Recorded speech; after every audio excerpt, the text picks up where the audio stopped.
Hey everybody, it is August 2021. Welcome to another episode of EMplify. I'm your host, Sam Ashoo. Before we jump in, I want to remind you that this month we expect the EB Medicine mobile app to be released, so keep an eye on your email for that exciting announcement. I have been looking forward to this for some time, and I can't wait to have access to all of that information in the palm of my hand at the patient bedside. This is going to be a game changer for EB medicine. This is a special episode of EMplify because today we are focusing on the Pediatric Emergency Medicine Practice article titled Less Lethal Law Enforcement Weapons, authored by Dr. Jessica Osterman and Dr. Kara Buchanan. It appears in the Pediatric Emergency Medicine Practice journal, but it actually has a lot of relevance for both the adult and the pediatric populations. So today we're going to highlight this article and walk through it and discuss some of these weapons that are used in law enforcement that may actually present to you in the emergency department in the form of a patient either seeking medical clearance or acute treatment for an injury. I don't know about you, but I find this topic particularly fascinating. There's always been some part of me that's been fascinated with cool tech, and that includes weapons, honestly. So I learned several things reading through this article. First, let's talk about the different kinds of weapons that law enforcement are currently using. There are things like pepper spray and other gases. There are conducted electrical weapons, those things like tasers and stun guns. There, of course, are animals, are canine officers. There are less lethal projectiles, beanbags and beanbag guns, rubber bullets, and finally, things like sting balls. These are grenades with canisters filled with rubber projectiles, gas, and other things that all are released at the same time. Now, these are typically meant to be deployed either into a large crowd to disperse it or on a single solitary person in order to get them to stop resisting arrest. And so when these patients show up to you in the emergency department, either for medical clearance or acute treatment of an injury, our focus needs to be on what kind of weapon was used, why it was used, what the proximity was to the patient in order for us to figure out what kind of injury pattern we should be looking for when we go to examine the patient. However, it is equally important to keep in mind that patients are usually agitated, might have alterations in their mental status, might have other intoxicants in their system or drugs. And so if there is alteration in mental status, you can't just attribute that to the weapon that was used, and it's important to address that separately. And when we're talking about addressing that separately in the emergency department, that means the evaluation for altered mental status, including things like infection, intoxication, drugs, trauma, central nervous system injury. All of those things can also cause alterations in mental status. We can't just attribute the agitation and alteration to the person resisting arrest or trying to run from law enforcement. So, the encounter begins in the pre-hospital setting, and for our pre-hospital colleagues who are listening to this podcast, this is a critical encounter period with the patient, not just for the patient care, but also for you. Depending on the kind of less lethal weapon that was deployed, there may actually be exposure to you as EMS personnel showing up on the scene, and so it's very important to get that ahead of time from law enforcement before you walk into this area. You should have adequate PPE. You should be including eye protection in that PPE, especially if there's a gas involved. And you should be aware that there is decontamination of the patient that needs to occur before they can be placed on the stretcher and into your ambulance. That decontamination can be just simply removing their clothing, or it may need more serious water-based decontaminant, wiping down the skin and beginning all of that before you pull the patient into the ambulance with you into an enclosed environment where you can then be exposed to whatever it was that was used on the patient. So, pre-hospital, step one is donning the correct PPE, and step 2 would be the field decontamination of the patient before transport.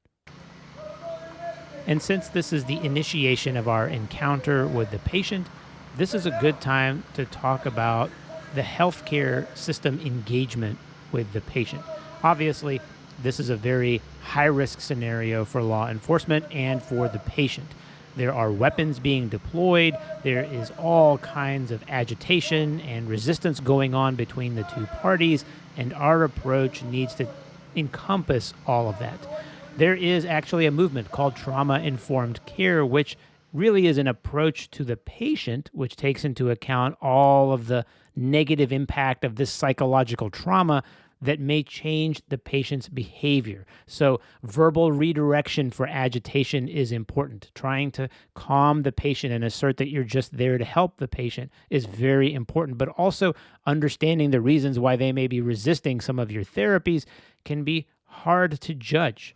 So taking just a few minutes to explain what you're doing as you're doing it and changing the narrative to what happened to you as opposed to why are you acting this way or why did they have to shoot you with a rubber bullet can sometimes make the patient more cooperative and then give you some insight into what's going on, but also allow the patient to participate in this history and physical examination and the treatment that you're about to give them.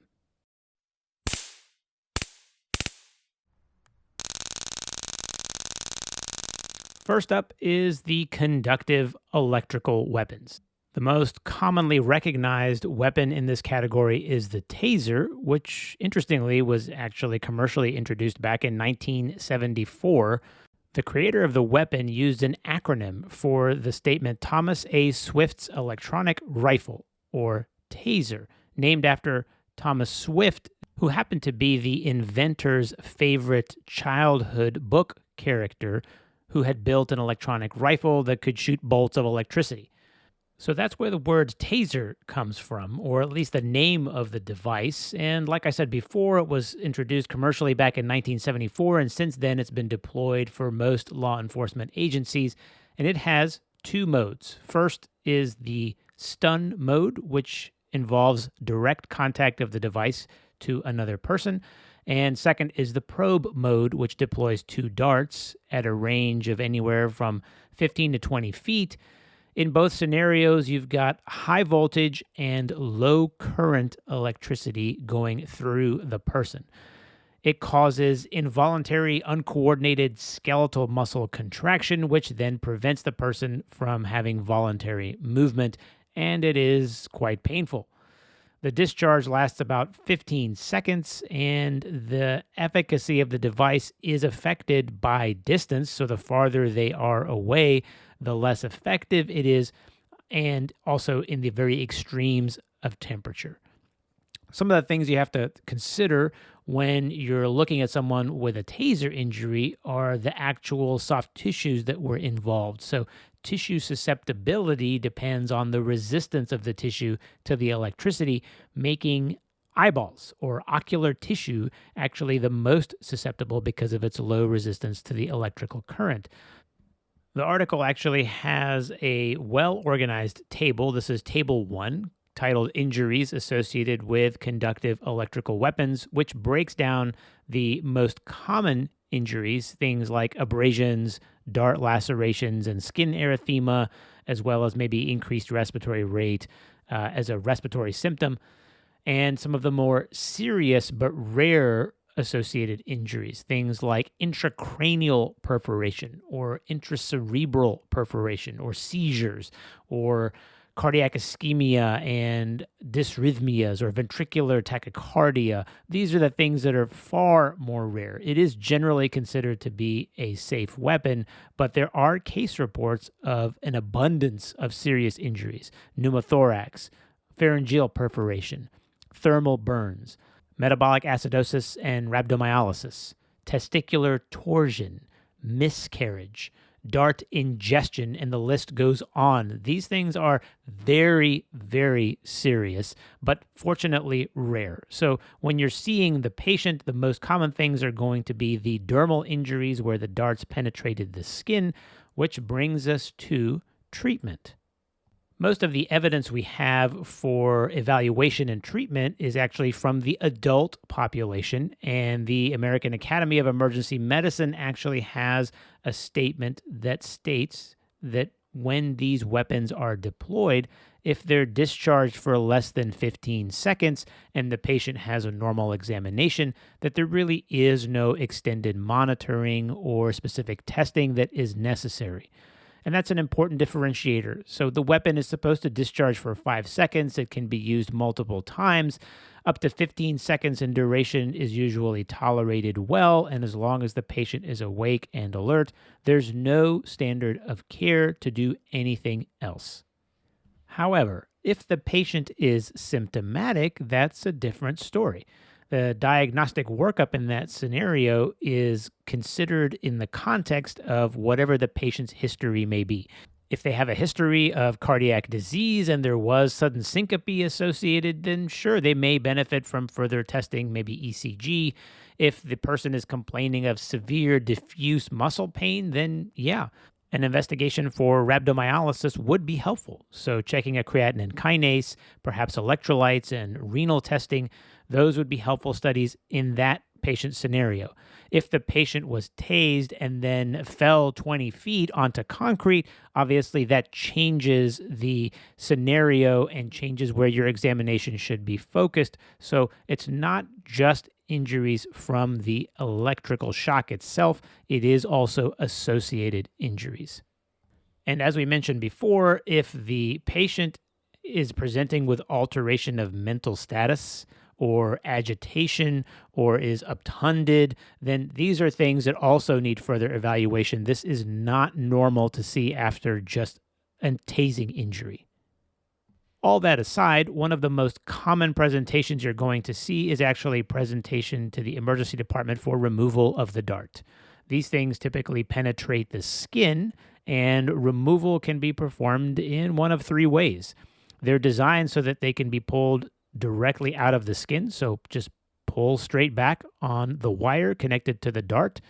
You can also use some of the techniques we use for removal of fish hooks. So if you know the direction of the barb, you could use a 16-gauge needle over the barb to remove it, or you could inject some lidocaine into the area and make a formal incision to free the barb. So those are some of the approaches you can use. The most common is just to pull the barb directly out of the skin. There is actually an interesting picture in the article of one of these barbs penetrating a globe. That, again, would be one of the more serious and thankfully very rare complications of deployment of this weapon. In that scenario, you're obviously not going to be pulling on this barb yourself, and you're going to require the assistance of our specialists. But just be aware that these things can penetrate other locations, especially if they're accidentally aimed at the head and neck. Okay, let's move on to category 2. These are the chemical irritants, and primarily we're going to focus on 2 kinds, pepper spray and tear gas. Before we get into that, the first step in the patient evaluation pre-hospital, and especially in the ED if it wasn't done pre-hospital, is decontamination and safety of the personnel treating the patient. So appropriate PPE is absolutely critical. We're talking gloves, gowns, eye protection, and a mask. And then decontamination of the patient, which involves removal of all clothing and generally large volumes of water to make sure that any material left on their skin is completely washed off. There actually are case reports of injury to hospital staff while performing life-saving procedures, things like emergency intubation, and then subsequently getting exposed to the chemicals on the patient's skin while treating them for a life-threatening injury because the decontamination did not take place beforehand. So it's a critical step and needs to be done as soon as possible. So pepper spray is the first chemical irritant we're going to be discussing, and it is actually oleoresin capsaicin. And you may recognize the word capsaicin. It's derived from chili peppers in the genus capsicum, and it's available for law enforcement use, but also actually can be bought over the counter for personal use. The mechanism of action of the capsaicin in this particular setting is really not well understood, but the symptoms induced are that of something called heat allodynia, which really includes things like neurogenic inflammation, vasodilation, and mucus secretion, and coughing. So patients are going to present with skin burning and tingling and edema and erythema, and maybe even blistering or allergic dermatitis, which is thankfully a more rare presentation. There's obviously going to be excessive lacrimation, lots and lots of tearing, which is the primary method that this gas or spray incapacitates the person it's being used on. And there may be excessive sneezing as well. And much like our previous weapon category, there is a second table, Table 2 in the publication, which lists the most common and the more severe associated injuries with pepper spray. So common things like we've discussed lacrimation, conjunctivitis, and maybe even corneal erosions, ulcerations, and edema or chemosis, depending on how far away the person was from the spray. Also rhinorrhea, cough, pharyngitis, and then the skin inflammation, erythema, and hyperemia and burning sensation are all common. Thankfully, they're transient. They generally don't require much in the way of treatment other than irrigation. And then there are the more severe, sometimes life-threatening effects that are thankfully very rare. And in patients who have diseases like asthma or COPD, bronchospasm can be exceedingly severe. Pulmonary edema can occur. You can develop a chemical pneumonitis if you inhale large quantities of the gas, and you can have things like spontaneous pneumomediastinum because of the excessive coughing and some of the respiratory distress that accompanies exposure to the gas. Some of the skin severe findings can actually be chemical burns. These are typically seen in products that use isopropyl alcohol as a carrier, but just be aware that this can occur. And again, this is all listed in Table 2 in the article, so I encourage you to go and take a look. Much like in the case with electrical weapons, when we're evaluating a patient who's been exposed to pepper spray, we do want to know the circumstances. So eliciting the history, specifically asking questions like how far away was the person spraying from the person who got exposed? What was the environment like? Was it indoors or outdoors? Was it sprayed all over their face? Perhaps did it get into their mouth? And then eliciting a history of past medical illnesses all can be helpful in deciding how to treat the patient. It is important to focus on the ocular exam. There is frequently exposure to the eyes, and fluorescein staining will help when you're trying to determine if there are corneal abrasions or injuries there associated with just the effects of the gas on the eye. And that'll also help determine who needs ophthalmology follow-up for persistent symptoms. Treatment for eye injuries is similar to any chemical exposure in the eyes. Contact lenses should be removed. Eyes are going to be irrigated for 10 to 15 minutes, and typically the pH of these gas-containing products is normal, but if there's any concern that there might have been multiple agents or the agent is unknown, checking a pH is helpful, and then you can continue irrigation until the pH reaches the normal 7.4. Topical treatments can be used on the skin, and there actually have been studies, but they haven't found any difference in the solution that you use to irrigate or clean the skin. So water alone versus some kind of aluminum hydroxide or magnesium hydroxide solution or lidocaine gel or baby shampoo or even milk. All of these things have been used to try and decontaminate someone's skin. None of them have been shown to be better than others, but use what you have. Our second chemical irritant is tear gas, and this is distinctly different from pepper spray. Tear gas is actually a group of multiple chemicals, all causing lacrimation or excessive tearing. That, again, is the primary method it's going to disable the person who is being exposed. The most common are two chemicals. This is chlorobenzylidine, which I will refer to as CS gas from now on, and chloroacetophenone, which is referred to as CN gas. CN is actually the older or precursor chemical that was used and in 1965 was marketed over the counter as mace. But eventually CS replaced CN because it had a better safety profile.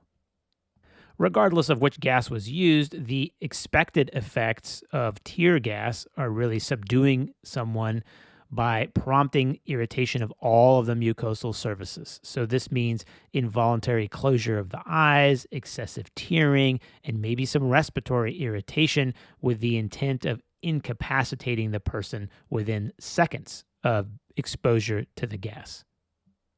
And just like we discussed with other weapons, the method of deployment is going to be critical for treatment of the patient.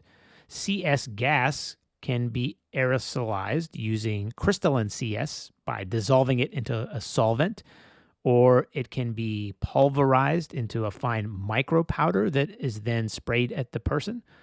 But it can also be packaged into a grenade or even a projectile that's shot from a cannon or a handheld weapon and ignites with hot gas. So differentiating the method of deployment from simply the gas used is critical in trying to figure out how to treat the patient in front of you. Because now we're not simply talking about effects of the gas, we're also talking about potential injuries from the projectile or explosive device used to deploy the gas. So Table 3 in this article lists the injuries associated with tear gas, and again, the most common being expected ones: lacrimation, conjunctivitis, blepharospasm, maybe some respiratory symptoms, cough, shortness of breath, rhinorrhea, pharyngitis, skin erythema, and even gastrointestinal symptoms like diarrhea, vomiting, and abdominal pain. But then there are going to be the more significant, very serious injuries like penetrating traumatic brain injury from the method of deployment, open fractures and severe vascular injury, eye injuries that involve globe rupture or corneal perforation, severe lung injury like pulmonary edema or necrotizing laryngotracheal bronchitis, chemical burns of the skin, and even thermal burns, again, from the device used to deploy the gas. So we're talking a wide spectrum of injuries, all based on method of deployment, how close the person was to the method of deployment, and how much of the chemical got into what part of their body. When we talk about treatment, again, it's decontamination always as step number one, and then it's going to be removing clothing, making sure everyone is wearing proper PPE, and then evaluating the entire patient for associated injuries. Again, for the ocular wounds, we're looking at fluorescein examination, which is particularly important for looking for retained particles or corneal pathology, including erosions and ulcers. The respiratory symptoms are worse if there is prolonged exposure or high concentrations, like in an enclosed, poorly ventilated setting. In that case, patients may present with respiratory distress, and then you're going down that pathway. So you're placing them on pulse oximetry, on monitors. You may need blood gases and laboratory testing and chest x-ray, and all of that is based on symptomology. So again, there's no standard evaluation. There's no minimum standard of care other than just a complete evaluation to determine how bad the exposure was. If they have gastrointestinal effects, these typically resolve spontaneously without any intervention or treatment, and the use of things like gastric lavage or activated charcoal is definitely not recommended. And then, of course, traumatic injuries are evaluated differently. So these are from the canisters or the projectiles, and you may need X-ray or CT imaging. And now we're talking more of a trauma patient than we are just a chemical exposure. And then lastly is just irrigation. You're irrigating the skin, you're removing clothing. If you're doing eye irrigation, it's 10 to 15 minutes of saline or water. And specifically if you're treating a child, placing things like lenses in to irrigate eyes can be very traumatic. So you may need sedation for a patient in order to appropriately provide the decontamination and irrigation necessary. And in that case, it just makes it even more important to have an accurate history and to get a good baseline for the mental status of the child before you get ready to sedate them. And lastly, when we're talking about respiratory injuries, there are case reports of delayed pulmonary edema, but there is no standard period of time we need to observe the patient. If they have a normal examination and they have no symptoms, it is safe to discharge them with instructions to return if they get worse. The caveat there is that they have to actually understand those instructions and they have to be able to actually return. So if they're leaving and being incarcerated and there's no one going to be watching over them, that's a different scenario than if you're discharging somebody home with their parents and saying, please bring them back if there's any change in their symptoms. All right, let's move on to the third category of non-lethal weapons, and perhaps actually my favorite, and that's the canine police officers.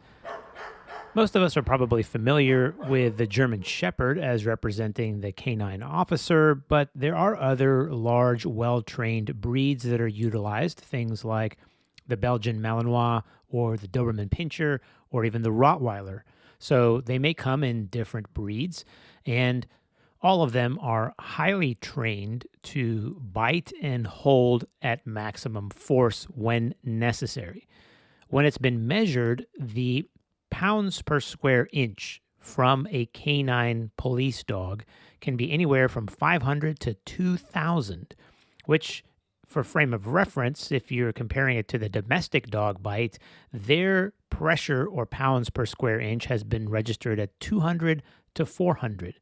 So it's a significant increase in the amount of pressure that police dogs can apply to someone they're trying to restrain.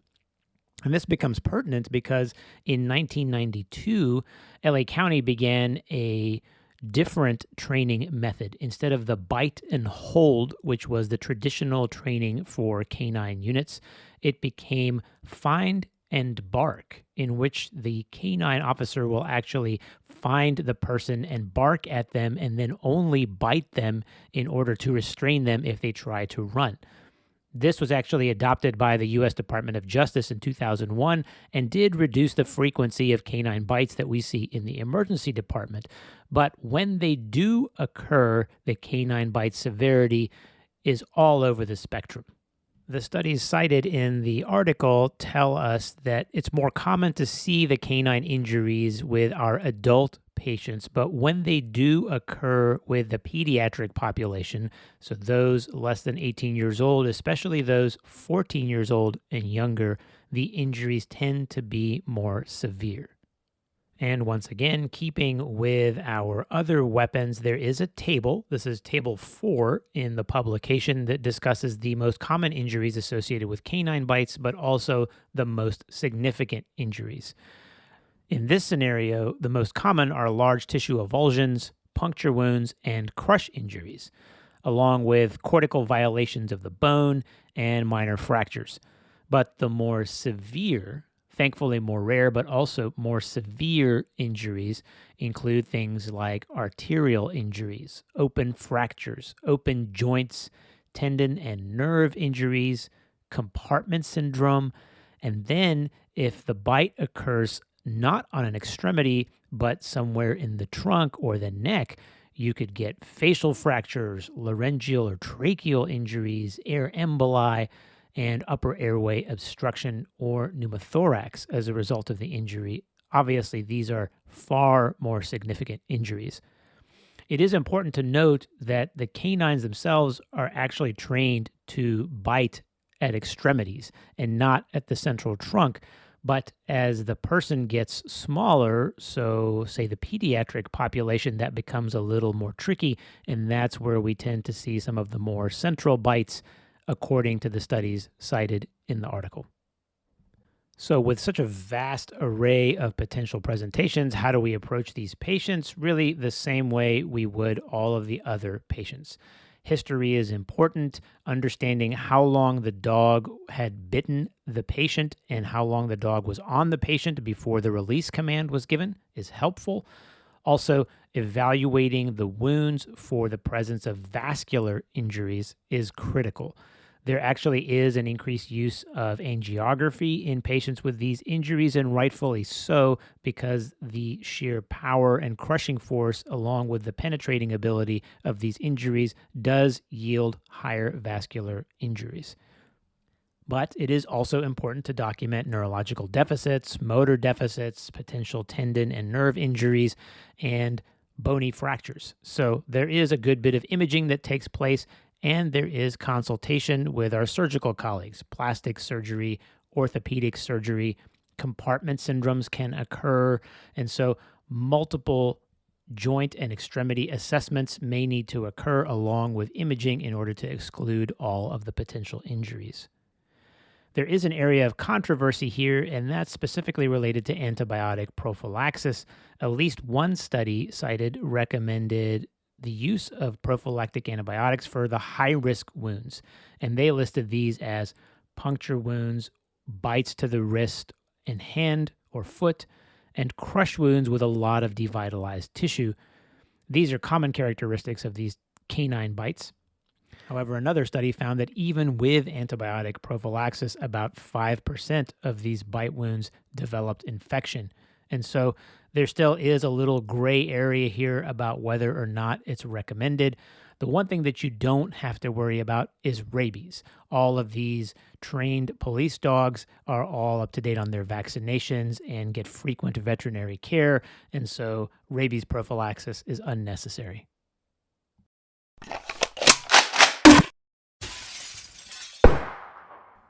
All right, let's turn to the last category of non-lethal weapons. These are called the kinetic impact projectiles. We're talking about things like rubber bullets, beanbag guns, and sting balls. And these weapons cause injury in one of three distinct ways. First is the primary wound tract, especially if it penetrates the skin or soft tissue and crushes the tissue in its path. Second is injury that occurs as a contusion to the muscle around the projectile track. And last is the concussion zone, as it's been termed, where shock waves from the initial impact cause damage to more distant or internal structures. First, let's chat about rubber bullets. These are shot, and so they're projectiles. They can cause serious injury.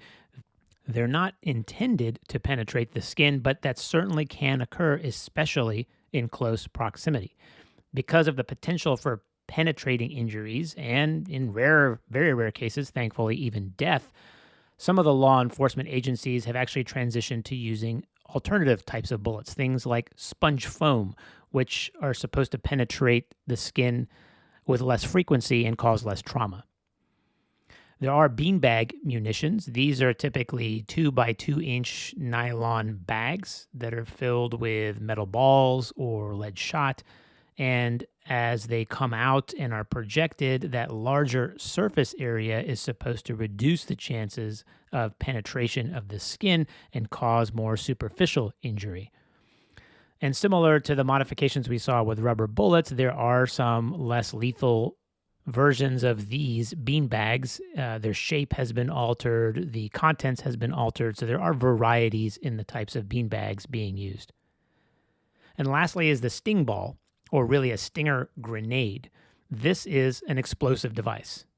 It's meant to deploy rubber bullets from a canister like the inside of a grenade, but it can also emit a significant amount of light, a very loud sound, and sometimes it's combined with small quantities of pepper spray or even tear gas. So we're talking multiple agents deployed all at the same time, but with the intent of being deployed from a distance. And so, again, history is critical here. Proximity to the explosion matters, and matters a lot. When we're treating injuries that are associated with these weapons, there are numerous variety. And again, another table. I really appreciate these tables from the authors, by the way. Table 5 lists the most common and most serious injuries associated with these kinetic impact projectiles. The common ones are simply superficial, contusions, lacerations, and hematomas, but the more significant or serious ones can be life-threatening. Intracranial perforation, traumatic intracranial bleeds and skull fractures, organ contusions and lacerations of the liver or the spleen, vascular injuries, neurological injuries, open fractures, ophthalmologic injuries like an open globe, pulmonary injuries like pneumothorax and pulmonary contusions, and on and on and on, primarily determined by, again, how far you are from the explosion, and second, what part of the body is involved. This kind of non-lethal weapon is associated with a whole nother class of injuries, and that's burns, which can occur, again, with increasing frequency depending on how far you are away from the explosion. So now we add that to the differential or possible associated injuries as well. And one of the key problems that can occur in this kind of injury is the lack of overlying evidence of trauma. So people can have what appear to be minor contusions and hematomas with more significant underlying internal organ injury from the concussive forces. And so, although we begin with things like plain radiography, CT imaging can actually be pretty crucial if you're looking at projectile injuries or penetrating injuries or blunt traumatic injuries overlying solid organs. Also important is the contents of the bean bags and the rubber bullets. These are non-sterile items. So if they penetrate the body, they should be removed. Otherwise, there is actually an increased risk of infection, especially with the bean bags. So our evaluation in the emergency department is not only imaging, but if there's any concern for cardiac contusion, we're talking ECG, echocardiography, troponin testing. If there are worries for infected wounds or lots of debris in the wound, then primary closure is not a good idea. And you actually have to leave wounds open, maybe loosely approximate them and bring people back for secondary wound closure, usually recommended after 5 to 7 days, assuming all of the foreign body material is removed. And again, bean bags should be removed. They're capable of retaining a significant amount of bacteria, which causes bad wound infections. They must come out. And that's not to mention all the things they pull into the wound with them, like hair and clothing fibers. So, prophylactic antibiotics is typically administered whenever there's a retained projectile, especially with anyone having a retained beanbag, but then the actual foreign body has to come out. And if there are multiple organs or solid organ injuries, these patients are getting consultations with trauma surgery or being admitted to a trauma center, hopefully just observed and getting non-operative intervention, but really all of that depends on the type of injury. I encourage you to go read the full article and take a look at all the wonderful images and tables included. There are x-rays, scans, pictures of all kinds of gruesome injuries that have occurred because of penetration of these things into the human body. And not just for the macabre of looking at these images, but just to understand that these are possible. Although we call them less lethal, there are injuries that can occur and be very serious or very life-threatening. And we are going to be that line of defense for the patient who has been injured with one of these weapons. And that's it for this article. So 3 case presentations in the article. I'll tell you, one is a 10-year-old girl who's brought to the emergency department with eye burning after being exposed to tear gas. Second is a 14-year-old girl who's brought in by law enforcement just for simple medical clearance to go to a detention facility, but she was actually arrested after being subdued with a beanbag non-lethal weapon being deployed, and was struck in the right upper quadrant of the abdomen and has a little hematoma there and some tenderness. And the third is a 17-year-old boy who's brought in again before being taken to a juvenile facility by law enforcement because of retained darts from a taser injury, complaining of some low back pain and having tenderness in the midline lumbar spine over L1. and I will not give you any spoilers. All three of those cases are discussed extensively in the article. I recommend you go read them. The outcomes may surprise you and hopefully teach you something. And that's a wrap for this special episode of EMplify. I sincerely hope you enjoyed it. Again, this was the Pediatric Emergency Medicine Practice publication for the month of August on less lethal weapons. Go to ebmedicine.net and take a look at the full issue and claim your CME. And again, keep an eye out on your email for that exciting announcement. I can't wait for the EB Medicine mobile app coming to you later this month. Until next time, be safe, everyone.